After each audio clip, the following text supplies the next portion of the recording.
एक नई वीडियो के साथ आज मैं फिर हाजिर हूं। आपका host Mukesh Verma. YouTube channel viral teacher में मैं आपका स्वागत करता हूं। स्टूडेंट्स, यह डिटर्मिनेंट पर थर्ड लेक्चर है, जिसमें हम लोग डिटर्मिनेंट के प्रॉपर्टी के बारे में पढ़ेंगे और देखेंगे कि प्रॉपर्टी का यूज करके आप किसी भी डिटर्मिनेंट के एक्सपेंशन को कितना आसान बना सकते हो। यह टॉपिक एग्जाम के पर्पज से इम्पॉर्टेंट भी है, क्योंकि लगभग हर साल इस टॉपिक से 5 या 8 नंबर का एक प्रश्न पूछा जाता है। डिटर्मिनेंट की प्रॉपर्टीज को यूज करके हम लोग प्रश्नावली 4.2 के सभी प्रश्नों को सॉल्व करेंगे। ऐसा नहीं है कि यदि आप प्रॉपर्टी नहीं जानते रहोगे या उसका यूज नहीं करोगे तो आपके क्वेश्चन नहीं सॉल्व होंगे। क्वेश्चन तब भी सॉल्व होंगे, पर क्या होता है कि जब आप बिना प्रॉपर्टी के क्वेश्चन को सॉल्व करते हो तो क्वेश्चन बहुत ज़्यादा लंबा हो जाता है और उसमें गलत होने के चांसेस बने रहते हैं। इसीलिए हम लोग प्रॉपर्टी की मदद से क्वेश्चन को आसान और छोटा बनाते हैं। स्टूडेंट्स, इस वीडियो में हम केवल डिटर्मिनेंट की प्रॉपर्टी के बारे में डिस्कस करेंगे, उसके एप्लीकेशन को नहीं देखेंगे। डिटर्मिनेंट की प्रॉपर्टी को किस तरह से यूज किया जाता है, क्वेश्चन में कैसे अप्लाई करना है, इसके बारे में हम लोग अगली वीडियो में सीखेंगे। तो आज सिर्फ और सिर्फ प्रॉपर्टीज को पढ़ेंगे कि डिटर्मिनेंट की क्या क्या प्रॉपर्टियां होती हैं। तो चलिए शुरू करते हैं। आपकी हेडिंग है सारणिक के गुणधर्म, प्रॉपर्टीज ऑफ डिटर्मिनेंट्स।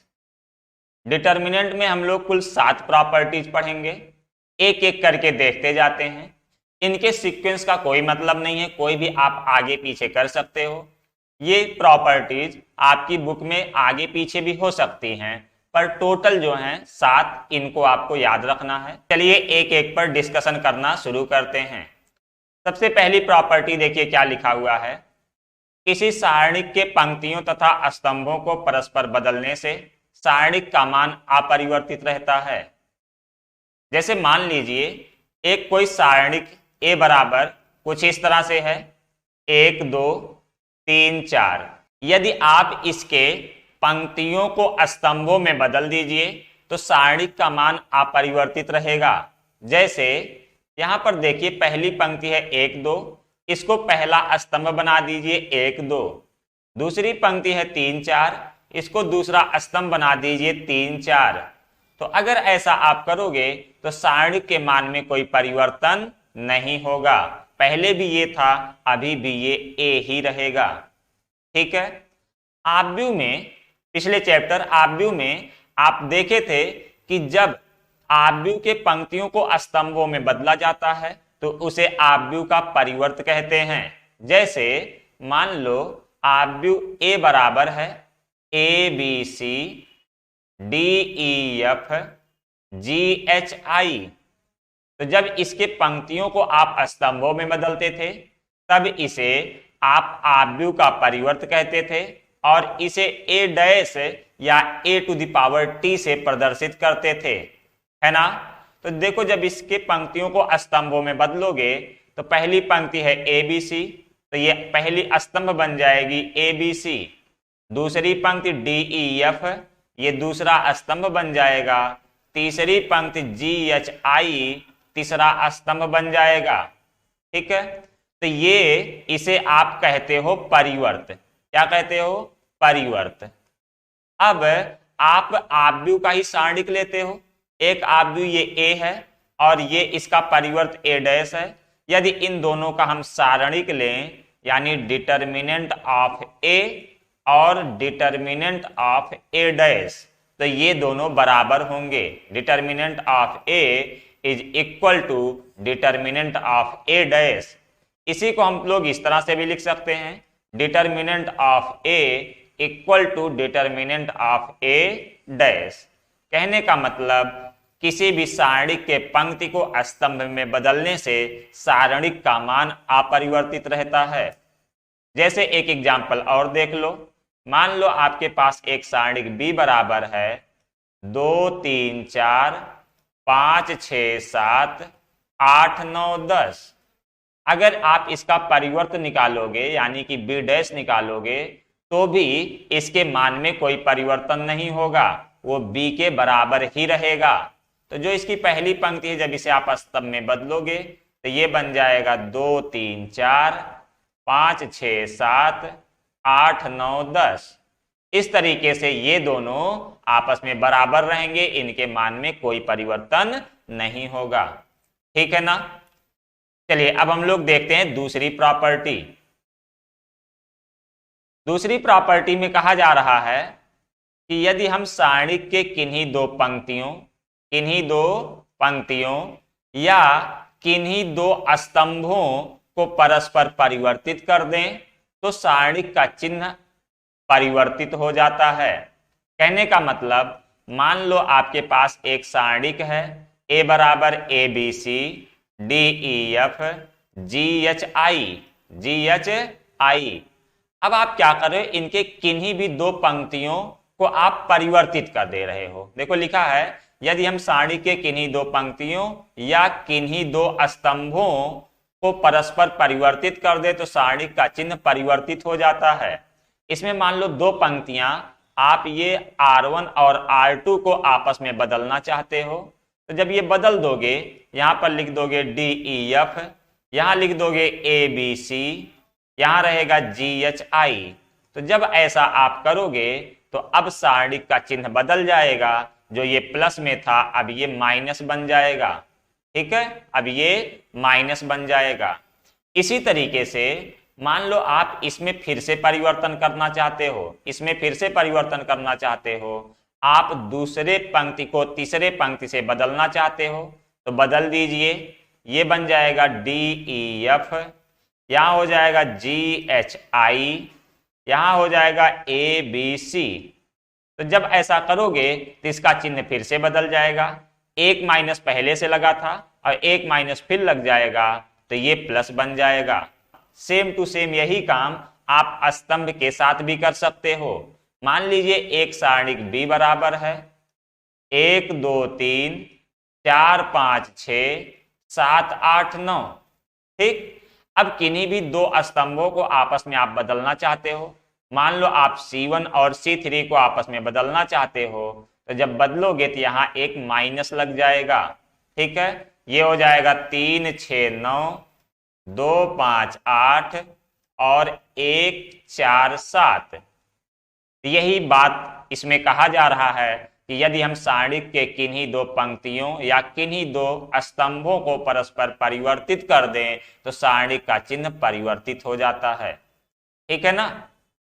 अब एक चीज और ध्यान दीजिए, यहां तो आप किन्हीं भी दो पंक्तियों का परिवर्तन कर सकते हो, पर एग्जामिनर या टीचर कैसे समझ पाए कि आप किन दो पंक्तियों या किन दो स्तंभों का आपस में परिवर्तन किए हो। यह समझाने के लिए आपको यहां सामने ब्रैकेट में लिखना पड़ेगा कि आप क्या काम किए हो। जैसे यहां पर देखो, आप R1 और R2 को आपस में बदले हो, तो यहां आप लिखोगे R1, दोनों तरफ तीर का निशान, ये R2। कहने का मतलब R1 और R2 आपस में इंटरचेंज किया गया है। इसी तरीके से देखो, इसमें आप क्या किए हो, आप किए हो R2 को R3 से बदले हो, तो आप लिखोगे R2 डबल एरो R3। उसी तरीके से इसमें देखिए, आप C1 और C3 को बदले हो, यहां आप लिखोगे C1 डबल एरो C3। मतलब आप जो भी काम करोगे वो एग्जामिनर को या टीचर को बताना होगा यहां लिखकर कि आप क्या काम कर रहे हो। ठीक है ना। चलिए अब हम लोग देखते हैं तीसरी प्रॉपर्टी। तीसरी प्रॉपर्टी है, यदि सारणी के किसी भी पंक्ति या स्तंभ का सभी अवयव, सभी, यहां सभी की बात की जा रही, सभी अवयव शून्य हो तो सारणी का मान शून्य होता है। जैसे मान लीजिए आपके पास एक सारणिक A बराबर है ABC DEF 0 0 0। तो इसमें क्या है, पंक्ति R3 का प्रत्येक अवयव देखिए शून्य है, यहां सभी अवयव की बात की जा रही है। ठीक, यहां पंक्ति R3 का प्रत्येक अवयव शून्य है, इसलिए इसका मान शून्य हो जाएगा। इसी तरीके से मान लो आपके पास एक अवयव B बराबर है 0 AB 0 CD 0 EF। इस वाली सारणिक में देखिए ये C1 कॉलम का प्रत्येक अवयव शून्य है, इसलिए सारणिक का मान शून्य होगा, यानी B बराबर हो जाएगा 0। क्लियर? तो यही कहा जा रहा है कि यदि किसी सारणिक के किसी भी पंक्ति या स्तंभ का प्रत्येक अवयव शून्य हो तो सारणिक का मान शून्य होता है, यानी कि सभी अवयव शून्य होने चाहिए। जैसे मान लीजिए एक सारणिक A बराबर कुछ इस तरह से है, ABC 0AD 0CB। अब पूछा जाए क्या इसका मान शून्य होगा, तो आप कहोगे कि A is not equal to 0, A 0 के बराबर नहीं होगा, क्योंकि C1 पंक्ति का प्रत्येक अवयव शून्य नहीं है, इसमें एक अवयव ऐसा है जो कि शून्य नहीं है। यहाँ सभी अवयव की बात की जा रही है। जब किसी सारणिक के किसी एक पंक्ति या स्तंभ का प्रत्येक अवयव शून्य हो तो सारणिक का मान शून्य होता है। अब आपके मन में प्रश्न आएगा कि यदि दो दो पंक्तियों के सभी अवयव शून्य हो जाएं तब, जैसे मान लो एक सारणिक D बराबर है 0 0 0 0 0 0 ABC, तो इसका भी मान शून्य होगा। ठीक है, चलिए अब हम लोग चलते हैं प्रॉपर्टी नंबर 4 पर। प्रॉपर्टी नंबर 4 में कहा जा रहा है यदि सारणिक के किन्हीं दो पंक्तियों या स्तंभों के संगत अवयव समान या समानुपाती हो तो सारणिक का मान शून्य होता है। देखो यहां दो पंक्तियों या स्तंभों के संगत अवयव की बात की जा रही है। संगत अवयव या तो समान हो या समानुपाती हो। समानुपाती का मतलब एक ही अनुपात में हो तो सारणिक का मान शून्य होता है। जैसे एग्जाम्पल से समझ लीजिए, मान लीजिए आपके पास एक सारणिक A बराबर है ABC, फिर ये है ABC DEF। तो इस सारणिक A में देखिए जो पंक्ति R1 है और जो पंक्ति R2 है इनके संगत अवयव समान है। यहाँ AA समान है, यहाँ BB समान है, यहाँ CC समान है, इसलिए सारणिक A का मान शून्य होगा। ठीक, मान लो ये समान ना होते, समानुपाती होते, समानुपाती, तो भी सारणिक का मान शून्य होता। जैसे मान लो एक सारणिक B बराबर है ABC 3A 3B 3C फिर DEF। तो इस बार भी ये समानुपाती हैं। R1 और R2 के संगत अवयव 1:3 के अनुपात में हैं, तो इसलिए भी सारणिक का मान शून्य होता। यही बात कहा जा रहा है कि यदि सारणिक के किन्हीं दो पंक्तियों या स्तंभों के संगत अवयव समान या समानुपाती हों, इस वाले में देखो ये दोनों समान थे, इस वाले में दोनों समानुपाती हैं। तो ये तो हो गई पंक्ति की बात। इसी तरह स्तंभ में भी हो सकता है। मान लीजिए एक सारणिक C बराबर है ABC ABC DEF, तो इसका भी मान शून्य होगा, क्योंकि यहां पर ये C1 लाइन और C2 लाइन के सभी संगत अवयव समान हैं, इसलिए C का मान शून्य हो जाएगा। मान लो संगत अवयव समान ना हो, समानुपाती हो, जैसे मान लो ये हो 2 4 5 3 6 7 4 8 12। तो इसमें देखिए C1 और C2 के संगत अवयव समानुपाती हैं। यहाँ 1:2 का अनुपात है, इसमें भी 1:2, इसमें भी 1:2। तो C1 और C2 के संगत अवयव 1:2 के अनुपात में हैं, यानी समानुपाती हैं, अतः सारणिक का मान शून्य हो जाएगा, इसलिए D बराबर हो जाएगा 0। क्लियर ना? चलिए अब हम लोग चलते हैं 5वीं प्रॉपर्टी पे। 5वीं प्रॉपर्टी में कहा जा रहा है यदि सारणिक में किसी अदिश या अचर, अदिश या अचर, चाहे अदिश आप बोले उसे, चाहे उसे आप अचर बोलो, यानी कोई कांस्टेंट वैल्यू जैसे 2 4 6 5 7 9, किसी से भी किसी अचर के का गुणा किया जाए तो उस अदिश का गुणा किसी एक पंक्ति या स्तंभ में होता है। जरा समझ लेते हैं इस एग्जाम्पल के माध्यम से। मान लो आपके पास एक सारणिक है A बराबर ABC DEF GHI। ठीक। अब इस सारणिक में आप 3 का गुणा करना चाहते हो, 3a करना चाहते हो, तो जब इस 3 का गुणा करोगे तो 3 का गुणा इस 9 अवयव में नहीं होगा, बल्कि किसी एक पंक्ति या एक स्तंभ में होगा। जरा याद करिए आप आव्यूह को, मान लो आव्यूह ए बराबर इस तरह होता, ABCDEFGHI इस तरह होता, और इसमें आप किसी के का गुणा करना चाहते,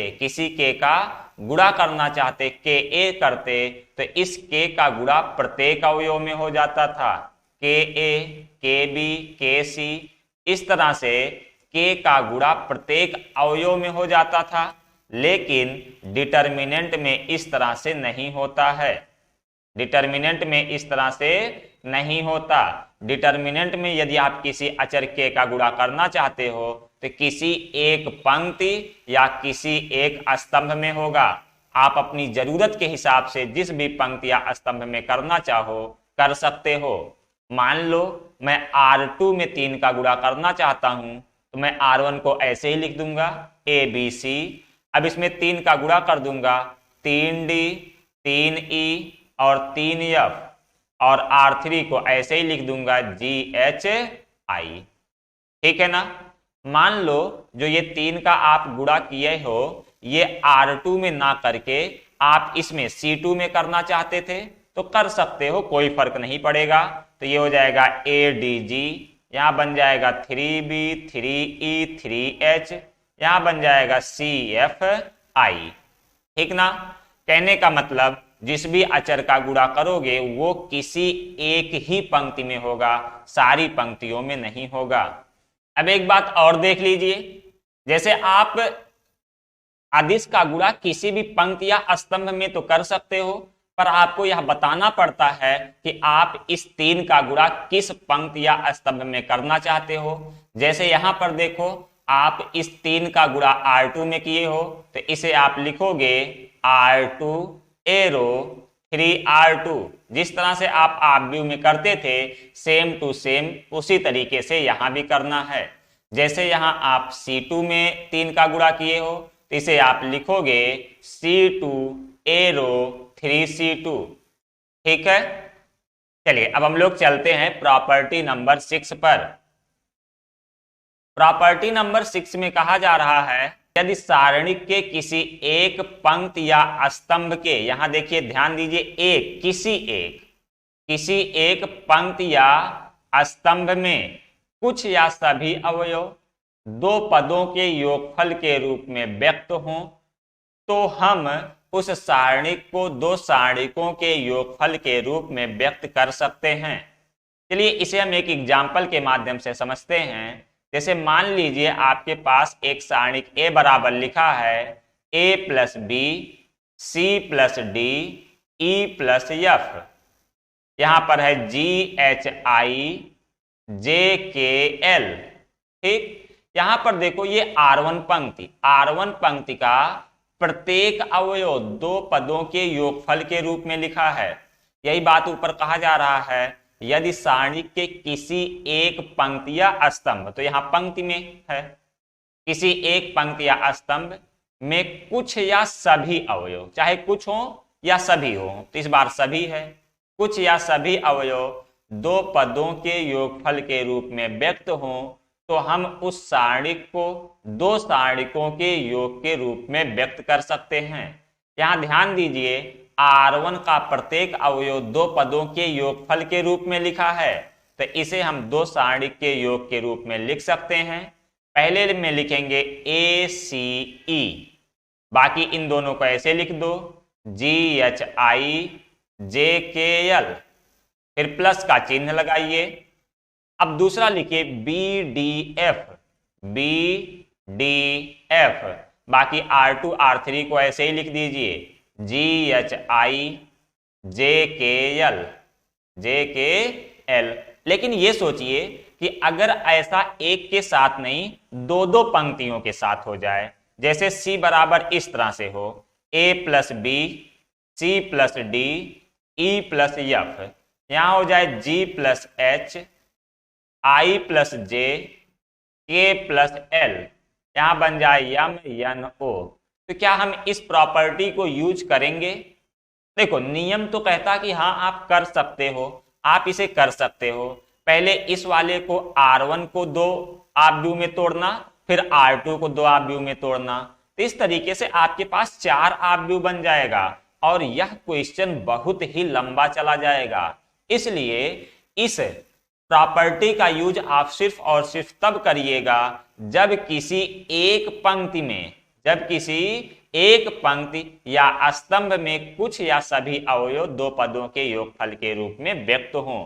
जैसे देखो जब इसे आप ब्रेक करना चाहोगे तो सबसे पहले हम R1 को ब्रेक करते हैं। यहां लिखोगे आप ACE, बाकी R2 को ऐसे ही रहने दोगे G plus H I plus J K plus L, ये हो जाएगा MNO प्लस यहां बन जाएगा BDF, ये वाला ऐसे ही रहेगा G plus H I plus J K plus L और ये रहेगा MNO।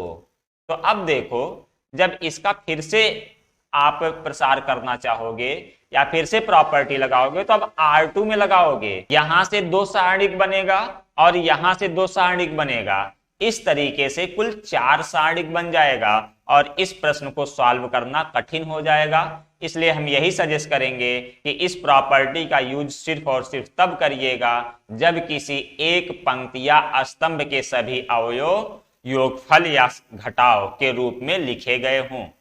अभी देखिए हम 3 एग्जाम्पल दिए, तीनों में पंक्ति को लिखा गया है। मान लीजिए कोई सारणिक इस तरह से होता, ए बराबर लिखा होता A plus B C plus D E plus F, यहां होता जी H I J K L. ठीक, तो अब इसे जब आप ब्रेक करते तो इसे आप लिखते ए सी ई जी H I J K L, फिर प्लस का चिन्ह, यहां पर आप लिखते B D F G H I J K L. ठीक है, तो चाहे ये पंक्ति में ऐसा हो या स्तंभ में हो, आप यह नियम लगा सकते हो। अच्छा एक चीज और सोचो आप कि जहां ये प्लस प्लस आप बार बार लिख रहे हो, यहां माइनस होता, जैसे ए माइनस बी होता, सी माइनस डी होता, ई माइनस एफ होता और यहां जी H I J K L होता, तब आप क्या करते? तब इसे आप लिखते ए सी ई जी H I J K L. अब सब में माइनस है तो चाहो आप माइनस बाहर लिख लो, अंदर वाला अवयव प्लस में लिख लीजिए B D F G H I J K L. ठीक है, अथवा आप क्या कर सकते थे, यहां प्लस लगाते और यहां प्रत्येक के साथ माइनस चिन्ह लगाते। तो इस तरीके से आप छठवीं प्रॉपर्टी का यूज कर सकते हो। चलिए अब हम लोग चलते हैं 7वीं प्रॉपर्टी पर, और यह प्रॉपर्टी सबसे इंपॉर्टेंट है। सभी प्रॉपर्टियों में से यह प्रॉपर्टी सबसे ज्यादा इंपॉर्टेंट है और इसी का यूज बार बार होता रहेगा। अधिकांश क्वेश्चन में, ज्यादातर क्वेश्चन में इसी 7वीं प्रॉपर्टी का यूज होगा। तो चलिए 7वीं प्रॉपर्टी को अच्छे से समझते हैं। कहा जा रहा है यदि सारणिक के किसी पंक्ति या स्तंभ के प्रत्येक अवयव में, यहां बात ध्यान दीजिएगा, प्रत्येक अवयव में अन्य पंक्ति या स्तंभ के संगत अवयवों या अवयवों के समान गुणकों को जोड़ या घटा दिया जाए तो सारणिक का मान अपरिवर्तित रहता है। देखिए एक बार फिर से पढ़िए, यदि सारणिक के किसी पंक्ति या स्तंभ के प्रत्येक अवयव में, पहली बात तो प्रत्येक अवयव में, किसी अन्य पंक्ति या स्तंभ के संगत अवयव या अवयवों के समान गुणकों को जोड़ या घटा दिया जाए तो सारणिक का मान अपरिवर्तित रहता है। जैसे एक एग्जाम्पल से समझो, मान लीजिए आपके पास एक सारणिक ए बराबर है A B C D E F G H I. ठीक है, अब हम क्या करना चाह रहे हैं, इस R1 में, ये R1 में R2 के प्रत्येक अवयव को जोड़ना चाहते हैं, प्रत्येक संगत अवयव को जोड़ना चाहते हैं। तो अगर हम जोड़ेंगे तो बताओ D कहां जुड़ेगा? A में। ऐसा नहीं कि D जाके B में जुड़ जाएगा, इसीलिए यहां कहा गया संगत अवयवों या संगत अवयवों के समान गुणकों को। समान गुणक का मतलब है कि जैसे A में हम 2D जोड़ना चाहते हैं तो जोड़ सकते हैं, तब इसी तरीके से B में 2E जुड़ेगा, C में 2F जुड़ेगा।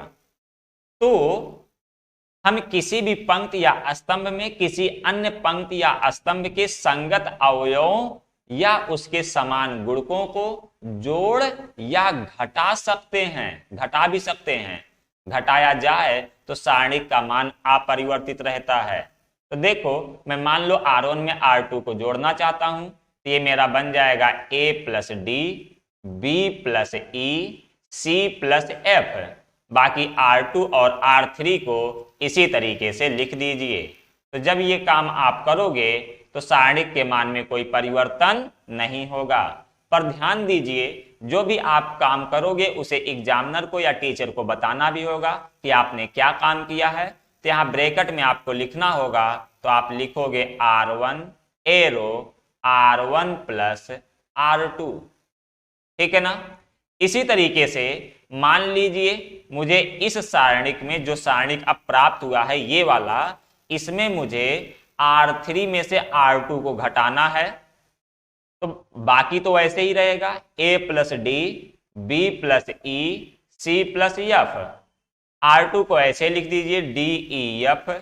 अब आप R3 में से R2 को घटाना चाहते हो तो ये बन जाएगा G minus D, H minus E और यहां I माइनस F, ठीक। लेकिन जो काम किए हो इसे आपको सामने लिखना पड़ेगा। तो यहां आप लिखोगे R3 arrow R3 minus R2, ठीक है। जो आप ये जोड़ घटा रहे हो, चाहे केवल और केवल पंक्ति जोड़ घटा लो या उसके समान गुणकों को, समान गुणक का मतलब कुछ गुणा करके तब जोड़ो घटाओ। जैसे इसे समझ लीजिए एक एग्जाम्पल से। मान लो आपके पास एक सारणिक A बराबर है ABC DEF GHI। अब इस बार हम R2 में R3 का 5 गुना जोड़ना चाह रहे हैं, 5 गुना। तो इसे हम लिखेंगे A बराबर ABC D plus 5G E plus 5H F plus 5I और R3 में कोई परिवर्तन नहीं है, तो इसको ऐसे ही लिख दीजिए, ठीक है ना। इसी तरीके से मान लो आप घटाना भी चाहते हो तो घटा भी सकते हो। अभी तक हमने जितने भी एग्जाम्पल दिए इसमें सिर्फ और सिर्फ पंक्तियों के साथ ऑपरेशन किया गया है, यानी पंक्तियों को जोड़ा या घटाया गया है। मान लीजिए आप स्तंभ के साथ करना चाहते हो, जैसे आपके पास सारणिक A बराबर है ABC DEF GHI और आप इसके किन्हीं भी दो पंक्तियों को आपस में जोड़ना घटाना चाहते हो। जैसे मान लो C2 में C3 का 5 गुना घटाना चाहते हो, तो इसे आप लिखोगे A बराबर ADG। अब इसमें से C3 का 5 गुना घटा लो तो ये हो जाएगा B minus 5C E minus 5F H minus 5I। बाकी इसमें कोई परिवर्तन नहीं होगा, कोई परिवर्तन नहीं, तो ये CFI। अब जो काम किए हो इसे आपको सामने लिखना होगा, तो इसे आप लिखोगे C2 arrow C2 minus 5C3, ठीक है। इसी तरीके से मान लीजिए आप एक के साथ दो दो ऑपरेशन करना चाहते हो। जैसे मान लीजिए यह A बराबर दिया गया है और इसके आप तीनों कॉलमों को जोड़कर C1 की जगह लिखना चाहते हो, तो ये आपका A बराबर बन जाएगा A plus B plus C D plus E plus F G plus H plus I, ठीक है। और ये बन जाएगा BEH CFI। अब जो काम आप किए हो उसे लिखना भी पड़ेगा, तो यहां आप लिखोगे C1 arrow C1 plus C2 plus C3। मतलब आप जो भी काम करोगे इसे सामने ब्रैकेट में लिख के बताना होगा कि आपने क्या काम किया है, ठीक। ये प्रॉपर्टी 7वीं प्रॉपर्टी सबसे ज्यादा इंपॉर्टेंट है, लगभग 90% क्वेश्चन में इसी प्रॉपर्टी का यूज होगा। क्लियर है? तो इस तरीके से 7 प्रॉपर्टी आप पढ़ लिए, इन्हीं का यूज आप करोगे जब आप प्रश्नावली 4.2 को सॉल्व करोगे। इतना पढ़ने के बाद आपको एक ध्यान भी देना चाहिए, जरा एक नोट पॉइंट देख लीजिए। नोट पॉइंट में आपसे कहा जा रहा है, किसी सारणिक पर संक्रियाओं का प्रयोग करते समय पंक्ति या स्तंभ संक्रिया में से किसी एक का ही प्रयोग करना चाहिए। क्या करना चाहिए? किसी एक का ही प्रयोग करना चाहिए। ऐसा नहीं कि आप दोनों कर दीजिए एक साथ। जैसे मान लीजिए आपके पास सारणिक ए बराबर है ABC DEF GHI, ठीक है, और आप क्या करो, आप R1 में R2 को जोड़ दीजिए और साथ ही साथ C1 को C3 में भी जोड़ दीजिए। यहां देखो आप R के साथ भी संक्रिया लगा रहे हो, यानी पंक्ति के साथ और स्तंभ के साथ भी संक्रिया लगा रहे हो। तो यह काम करने से मना किया जा रहा है। कहा जा रहा है किसी सारणिक में संक्रिया का प्रयोग करते समय पंक्ति या स्तंभ संक्रिया में से किसी एक का ही प्रयोग करना चाहिए। मतलब या तो आप पंक्तियों को आपस में जोड़ो घटाओ या स्तंभों को आपस में जोड़ो घटाओ। ऐसा नहीं कि पंक्ति को भी जोड़ो और स्तंभ को भी जोड़ो, ऐसा करोगे तो गलत हो जाएगा। ठीक है, यही विशेष बात ध्यान देना है कि जब आप संक्रिया लगाइएगा तो या तो पंक्ति संक्रिया लगाइएगा या स्तंभ संक्रिया लगाइएगा, दोनों में से कोई एक ही, दोनों एक साथ नहीं लगाइएगा। ठीक, इस तरह से आप सारणिक के 7 गुणधर्म को पढ़ लिए हो। अब इनका उपयोग प्रश्न में कैसे करना है, यानी इनके एप्लीकेशन के बारे में हम लोग अगले वीडियो में पढ़ेंगे जब प्रश्नावली 4.2 को सॉल्व करेंगे। तो आज के लिए बस इतना ही। Thank you.